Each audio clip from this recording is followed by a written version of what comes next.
everyone. Thank you for joining us today. This is our first installment of what we are lovingly calling Charity's Corner. I am Charity Ponton. Maybe eventually we'll come up with a really cool name like Super Secret Cybersecurity with Scott. But today it's called Charity's Corner. And speaking of Scott, we have Scott, our Chief Technology Officer at Atomicorp, with us today. Hi, Scott. Hi there. Thanks for having me on your first inaugural episode. Well, thank you for joining us because I know how busy you get. So today our topic is FIM, and what we want to talk about is how FIM can work for securing your environment. So for those of us not familiar with FIM or file integrity monitoring, what is it, Scott, and why is it important? So first off, I've been involved with intrusion detection and security development for since the 90s, and I've worked on network models and kernel models and all sorts of things, log-based models. So it's at its heart, it's part of that methodology, right? When we're looking for misuse or anomalies, and specifically the F, meaning file. We're looking for anomalies or basically accountability in changes to files in an environment or registries in the case of Windows. There's a regulatory pressure to do this, certainly, but there is also as a method for really enhancing security, security posture. This fits into the puzzle of what we call incident response, right? Knowing what changed, who did it, what the change was, and being able to effectively baseline the system. So, when something does happen, you have this forensic data to go back and figure out what happened. That's a pretty important part of overall sort of, I suppose you could call it network or system level security hygiene. That, if you don't have the data to go back and figure out what happened. I mean, really you just you're left with a bunch of question marks at the end of the day. Mm-hmm. But beyond the compliance and the IT monitoring, there's way more that we can do with that, right? That goes way outside of the scope of just checking a box for compliance, a compliance situation, because this is absolutely a method, a technique you can use for intrusion detection, which is really close to where the problem is, right? When you're talking about network-based intrusion detection, you're sort of between, the attacker and the the thing that's being attacked, and you lose information. And when we're talking about the file system, we see a different part of the puzzle. You put all these things together, so to speak. And the idea is that, we're trying to support what's called zero trust, a zero trust network model, is that, we assume that those parts are going to fail. They're going to be compromised, and we're going to lose the data on them. How does that affect our overall IT, observability objectives, right? Where we want to be able to retain that kind of data. I know it's a kind of a long-winded explanation, but TLDR. This is file system intrusion detection. Well, it's got a short name, but it does a lot of stuff. So that's actually going to lead us into our next question. So how would we use FIM to protect against those sophisticated attacks that we've seen recently? That is a great question because, and I think I'll do a little bit of a demonstration here of how this can actually be applied. But just to set this up, a pretty common technique that a bad guy will use is, let's use the example of something with a common attack surface, a web application. And in fact, let me bring one up. So in my right window, hopefully everybody can see this. I have a web server that's running. I think you're sharing the wrong screen. Oh, do I have? It's just good getting that. We see lots of us. I'll grab the... Try it one more time. No worries.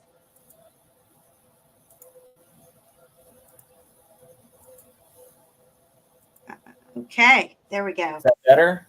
All Perfect. Okay, so my right window is a web server running a very simple web application. And in this case, I have the FIM configured.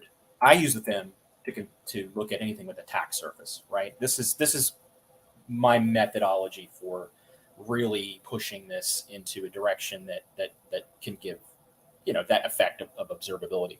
And this is just a simple. It is a intentionally vulnerable web application. My left window is my server that's hosting the FIM server component of this, and we're going to talk a little bit about that design here in a second. And so what I'll do is I'll just do a simple web-based attack, and this is called remote, basically a remote command execution attack, where I'm padding into a variable some stuff, and this particular attack is instructing that vulnerable web application to download a bit of code and then to run it, right? Which is a very standard thing you see in web-based attacks, right? And so we can see it's finished running. The code itself looks like this. Now, this is just a simulation of what could be going on in here. But if you look at the very end, this means to delete yourself. So if we're talking about performing incident response or the forensic side of this, the artifact is gone, right? And you could go in and do some disk imaging and try to recover stuff out of the file system and whatnot. But this is a pretty standard technique, right? The malware exists on the system, for a few milliseconds, and then it's gone. Now, with a FIM configured in this design, which is as an intrusion detection system, we're also revisioning a file system, right? So all this content that we're looking at over here, we actually leverage the FIM. Are you sharing the screen? I think we lose it whenever I switch. Yeah, when we switch, yeah. That stinker. I'll reshare again. Okay. From StreamYard. Yeah, it just picks up the main window here. Okay.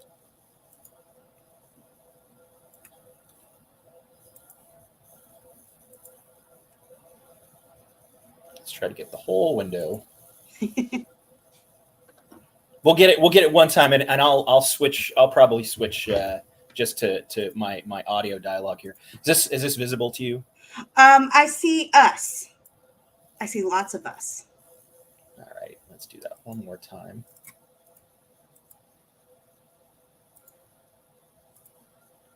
I'll just share the single. I'll share the single window here. Okay.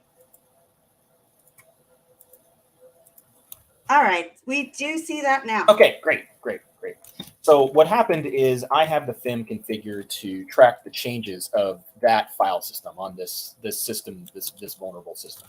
And if you look at the actual website content, we have 4 files in there, right?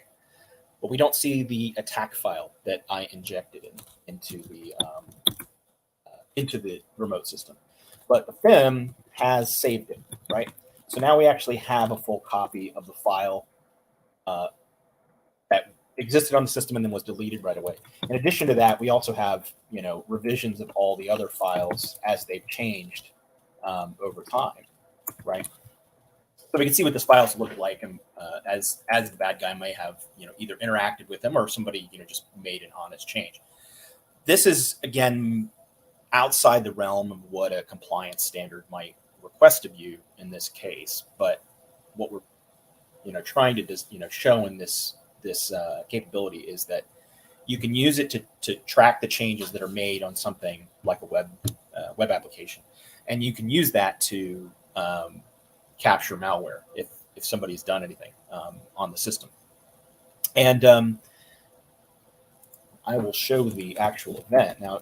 Sadly, it has trouble here with me doing more than one window at once, but yes, I was actually just about to ask if we could see a real event, what it would look like. We will retry that attack here, and I will stream this to you guys in real time. You can see what it looks like. There'll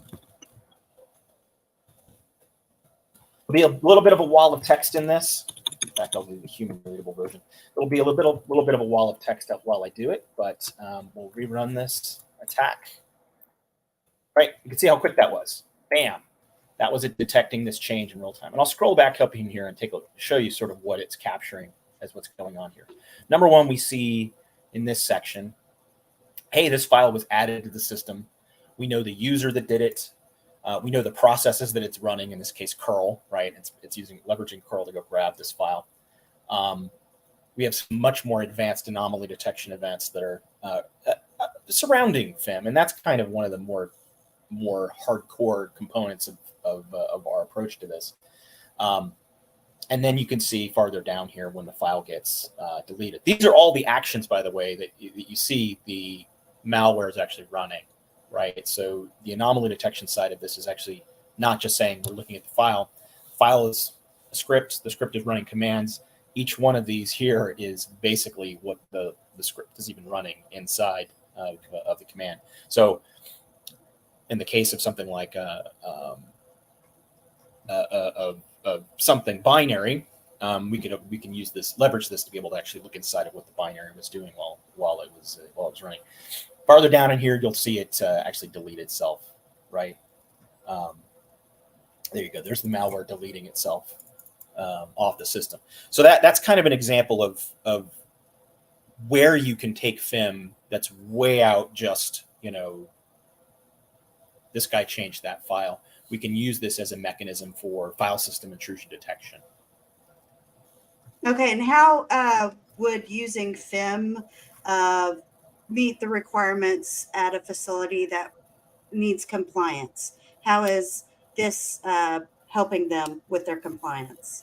So in terms of those standards, PCI DSS is probably one of the most common ones out there, and PCI DSS has a control 11.5. And the ask in PCI is, can you demonstrate the ability to detect or show that these files are changing? 100%. This is completely, well within the scope of what we use in this case, which is called Atomicorp CTO. The standard itself does not actually say something at the level of real time or tracking changes, right? This is the bar is a little lower than that. But when we're talking about meeting those control requirements, 11.5 in PCI is most common. There's plenty of other ones. NIST 853 covers this. There are standards in the healthcare industry called High Trust that also track this. And usually what they're focused on, we'll use PCI as an example, what's called PAN, basically the credit card numbers, or the systems that process that. And they want to have accountability in an incident response context. Now, the timeline for pretty much all of these standards is not real time, right? If you're trying to demonstrate capability, real time doesn't matter. I think in terms of the compliance side of it, it doesn't matter in terms of, is it better? Yes. And then more importantly, if you're trying to prove that you can do this, making a change and then waiting a day or a week to see that change in report is probably not a very good use of your or your auditor's time. Being able to, as somebody who's been an auditor and whatnot, just being able to show them, hey, look, it detected the change in 20 milliseconds, and showed it up in my interface is a lot better use of your time and theirs, to be able to talk about that. I think something else I wanted to mention here is the observability side of this. Mm-hmm. Because whether we're talking about compliance or we're talking about, sort of what I would call a performance-based security model, a model where you're saying, hey, can I actually stop bad guys or be able to do stuff to see what they did? We use effectively what's called a client-server design, right? So the FIM itself, the endpoint is not trusted by the server, and it's streaming this data to the central node or the cluster in real time. So, assume that box gets compromised, you still have this audit trail, this forensic data that has tracked what the bad guy was doing on the system, and that really speaks to the larger question: is can you know, or do you know what happened, right? If it's a non-shared design, right, where we're talking about a stovepipe system and all that data lives on the system and the bad guy compromises the system, well, the likelihood of that data being intact just drops to like nothing, and you lose a lot, right? So really, when we're talking about observability and compliance and whatnot, getting that data in real time to someplace safe, or multiple some places safe, is actually a pretty critical component um, to achieve it. Okay, that's awesome. So going back to the screen that you were showing us prior that had more of the information for FIM, is it possible to go back to that screen so we can see what different, in a more readable format, what different levels are there and what items are shown in a FIM event? Yeah. So Okay. I'll go to an actual pretty a Yeah, pretty. preview of this data, because yeah, sure, We're it's not great computers. for me to be playing around in that kind of a matters, right? But for Let's do I a think big. in really, and hopefully this is visible to everybody. Um, yeah, okay. I switch back and forth between this. There So we go. this is really probably how you'd want to look at this data. Mm-hmm. Now, I use the command line stuff all the time because it's the web interfaces have some delay, and trying to show this stuff in a streaming event like this is it's slower, right? It could take a few seconds, but this is a dashboard that we use in our Atomic Inspector product, where we have taken all that FIM data and we cross-reference it to other data sources, right? So yeah, track changes, cool.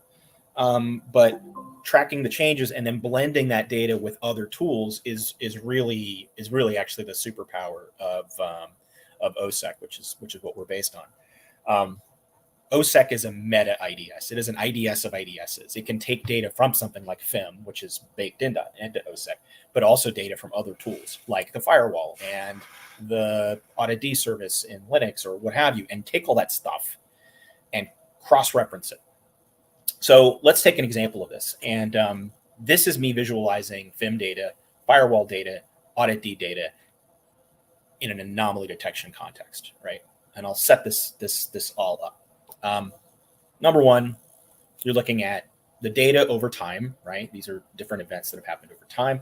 And if I manipulate these, I would drill down into what was going on with the system at the time, users that are making the changes, the types of changes, and you can see this attack demo that I was just doing here, and then what we would call anomaly detection events, right?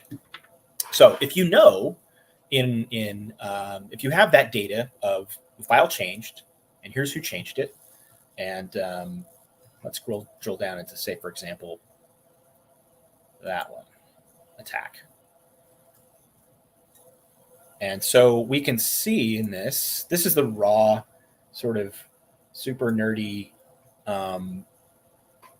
content that actually is in an event. The right? meat and potatoes. The meat and potatoes of the event. Yes.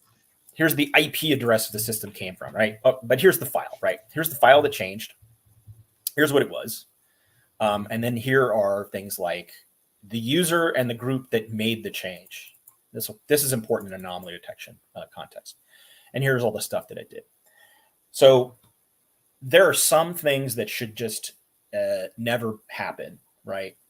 You can say, in the case of something like a process like Apache should never ever be running the command curl, or it should never be creating files and then deleting them in the span of a few milliseconds, right? This is an anomaly detection system. You don't have to go and train it or whatever. There's just literally impossible conditions that we're creating here. We're saying Apache should not be creating files, right? Is that a FIM requirement? No. Is that leveraging the FIM to create a new capability? Oh yeah. And in the case, especially of web attacks, this is such a generic strategy that is so super effective that I mean, short of things like web application firewalls, which are also awesome. This is a really just generic, cheap, computationally cheap in terms of the kinds of alerts it generates into your environment. It's just a very overall, to me as somebody who does IDS work, it's just a delightful approach to solving a problem like this. It just knocks out so many different things simply, right?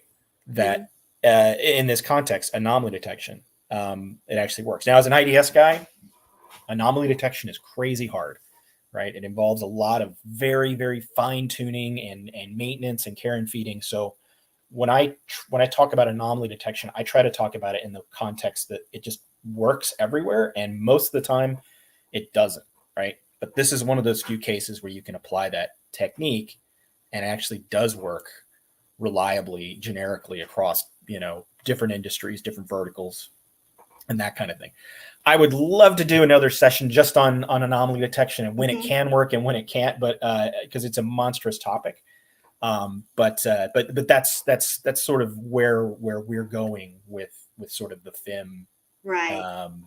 FIM as I'm even shying away from using the word FIM anymore because it just doesn't really do it justice. No, right? It doesn't encompass everything that it can do.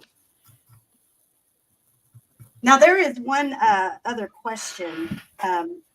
What about FIM? How can FIM help support legacy systems, which are still being, some people still choose to use them. So how can this help boost their security?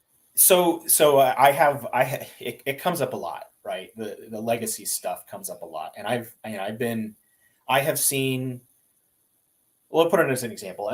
There's one particular industry that I've worked in heavily that still has a running PDP-11. Now, PDP-11s were built in the 1960s and 1970s. I think 1970s are probably when they ended. And there's one running an application. I think it's the last one left, but it's still out there, right? And you still see things like, legacy Unix systems that were end of life in the late 90s or early 2000s, digital Unix and things like that. And they're still, they're generally in some kind of incredibly important position. This PDP-11 particular system is involved in personnel security for very sensitive things.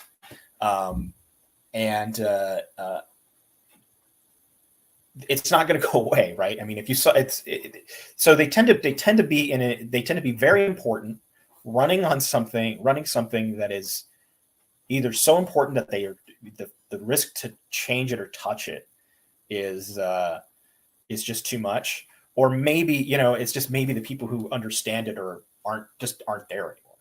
So that doesn't mitigate the attack surface of these things. It's still there. Now, yeah, sure, you're running a VAX from 1999. The number of people in the world who probably know how to even use that is vanishingly small. But that doesn't mean that got rid of the attack side of it. I know I'm setting this up. It's a long setup for this, but one of the reasons why we have so much flexibility in our system is it's written in a very strict version of C from the 90s, and our code still runs on those things. It runs on VAXs. It runs on, I don't know about a PDP-11, but I'm sure somebody in the comments will be like, I know which one you're talking about, and it was end of life in 1979 or something. I don't recall, but the good news is that these tools, at least the ones that we develop and maintain, will still run on those systems. Now, the disadvantage is that there is a world of technology that has evolved since then, like services like AuditD, and in Linux specifically, they have a functionality that allows us to detect changes in real time. And then there's some stuff even beyond that that's come out in terms of enforcement, but those might not exist, right? So the fallback when we're talking about legacy environments, there's always a way to fall back on a slower methodology, which is basically a timer-based approach. We can still do forensics. We can still do tell that the file changed, but we might not be able to do it as fast, right? Platforms like AIX we say they're legacy, but they're still actually in development and still supported, versus platforms like HPUX or Solaris, which are completely, end of life. And even, I mean, the medical industry and systems running like ATM machines run Windows XP, or even an IBM operating system from the 90s called OS2, right? And we can still support those.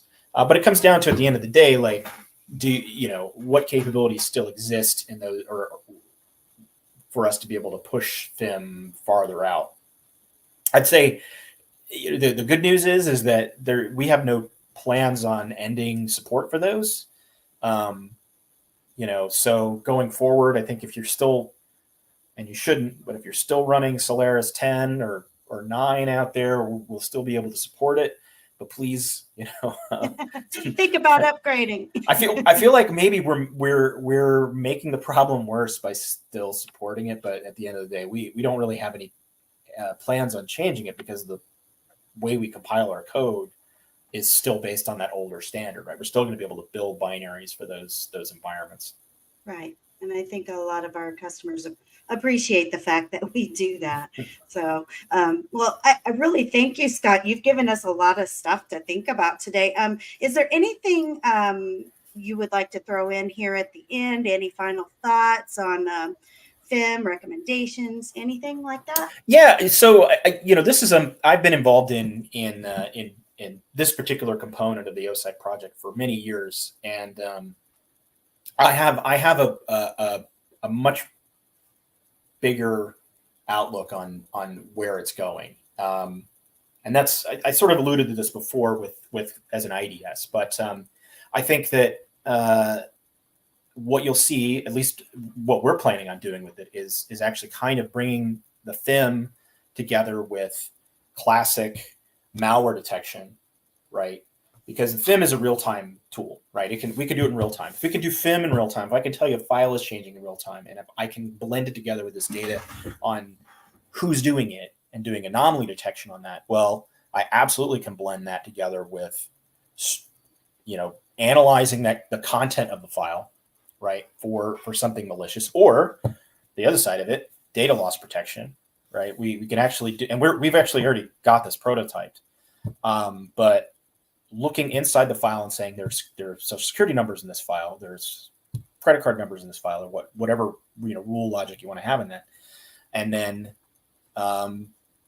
what's called application whitelisting, right? So there is a function Linux called fan notify on let's just say kernel. I mean, for the most part, all modern Linux systems have this already, where we can do enforcement. So we move out from being a tool of pure incident response, right, a forensics tool, to actually being an IPS. What you're seeing right here, or what I showed you before, the anomaly detection is intrusion detection.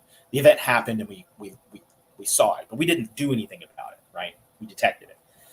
IPS is when we're running inline and we can do prevention, right? So we can be deterministic on a change. We could look at a change and say that change has social security numbers in it, and this directory is not allowed to have social security numbers in it.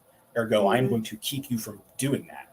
Or the other side of it, which is really that kind of overlap into straight up malware detection, where we're saying, no, you have uploaded a file and it is malicious, and I am going to quarantine it or delete it or what have you. So this is, we've already done that. We've prototyped the data loss protection element of it. We prototyped the AV side of it, and honestly, there's no real difference between FIM and application whitelisting was that enforcement side of it, right? We can now do enforcement in that, and I think that's really where we're heading to.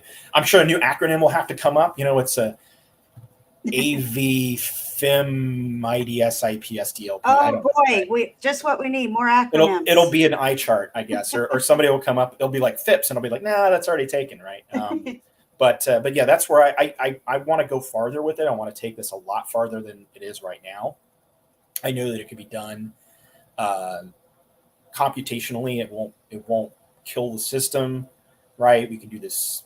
That's always something you have to to weigh when you're talking about IDS stuff. Am I going to be able to do this in a way that is not going to, take up so many system resources that it just makes it, non-viable, right? I want to be able to do it computationally inexpensively. I want to do it memory inexpensively, and I want to make it an actual enforcement side of that, which is, again, new acronym will have to come up for it. Like oh, you have this thing that does all of these other things, and then is there a requirement to do all of those things? That's always a part, another side of this. Is what's driving the usage for these tools.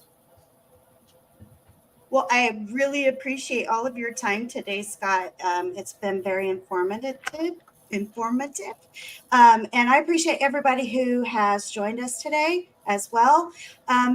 If you're interested, we do offer a 14-day trial. You are more than welcome to contact us at atomicorp.com, and we can set you up with a trial so you can test FIM in your own environments. And if you have any questions, you can also contact us at the address that you see on the screen now. And I think that's it, Scott. So I appreciate your time. All right. Well, hey, thanks for having me again on your inaugural broadcast here. I look forward to coming back in the future and talking about all sorts of other topics. Just the other plug in here, we are involved in a lot of other open source security projects, not just and me personally, but Atomicorp. So we are in other things like web application firewalls and the firewall itself, Firewall D and Clam AV and all sorts of other stuff. Happy to talk about this at any time. And this video will be available once we've stopped the stream. You can rewatch it. You can watch it 100 times if you really want to. So, all right. Thank you, Scott. We are done for the day. Have a wonderful all right. day. Thanks, everyone. All right. Bye.